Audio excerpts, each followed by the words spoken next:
About 82 international medical students look set to miss out on hospital internships next year after state and federal governments this week failed to agree on who should fund their training. The federal government has offered to pay $10 million for 100 of 182 required internships, provided that states and territories fund the remaining 82 places. Earlier I spoke to the President of the Australian Medical Association Western Australia, Richard Choong, about the expected shortages. Will need to have a place, and so on and so on and so on. So they've expanded the number of places required.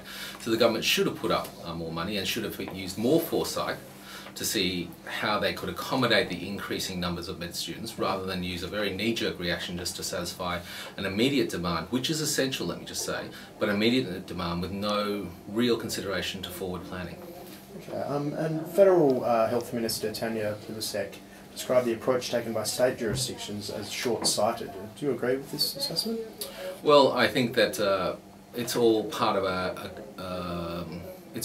of medical schools and how they accept entry. There isn't enough consideration at the time where a student enters a medical school, be it international or domestic student, to really understand or really factor in if they will have a place at the completion of medical school. In a lot of universities, they don't seem to consider that. Their consideration is only towards the education and the duration which they're going to spend in medical school, rather than what is a medical student going to do at the end of it. We also know that in medical students, medical school is only the first part of their journey, being that they need to complete their course plus do an internship to get general registration to become actual doctors. And Australian Medical Association Federal President Dr. Steve Hamilton said last month that the quick solution would be to immediately expand the number of available intern places. But how feasible do you think it is for federal and state governments to achieve this, and in what kind of time frame, if so? Well, it is a quick solution to expand intern places, but we have a whole raft of problems that occur additional to that. Yes, you've got intern places that have been created, but you've got to ask yourself, are they good quality intern places? Meaning that will people who work in these intern places actually fulfill the requirements by the medical boards to achieve general registration? Are they actually cannibalising places that would be used for the following years? So it's a higher job which they're being made as an intern place. And are these jobs going to lead anywhere? Is there a career pathway down this from these jobs? And these are the considerations that need to be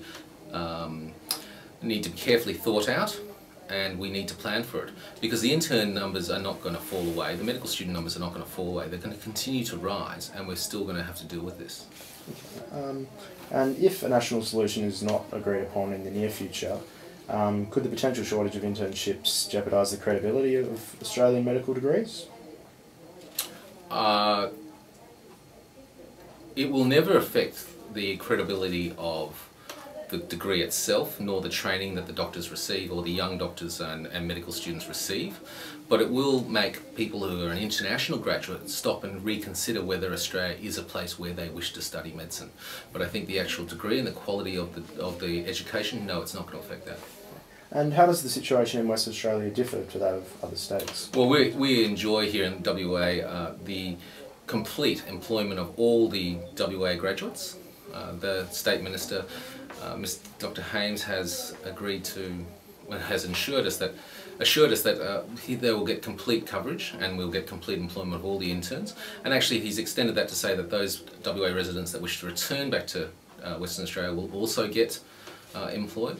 But the real difference here is that here in WA the universities consider that when they actually accept a medical student, that there may be a job at the end of it. That's why we're not caught in such a tight situation as the remainder of Australia is. Thank you very much for your time. The shortage of intern places threatens to derail the potential supply of doctors who are urgently needed, particularly in regional areas. With medical student numbers still on the rise, it will take a concerted effort from state and federal health representatives to come up with a long-term national solution. The issue will be revisited at a health ministers' meeting here in Perth next month. Carmody, Sky News, Perth.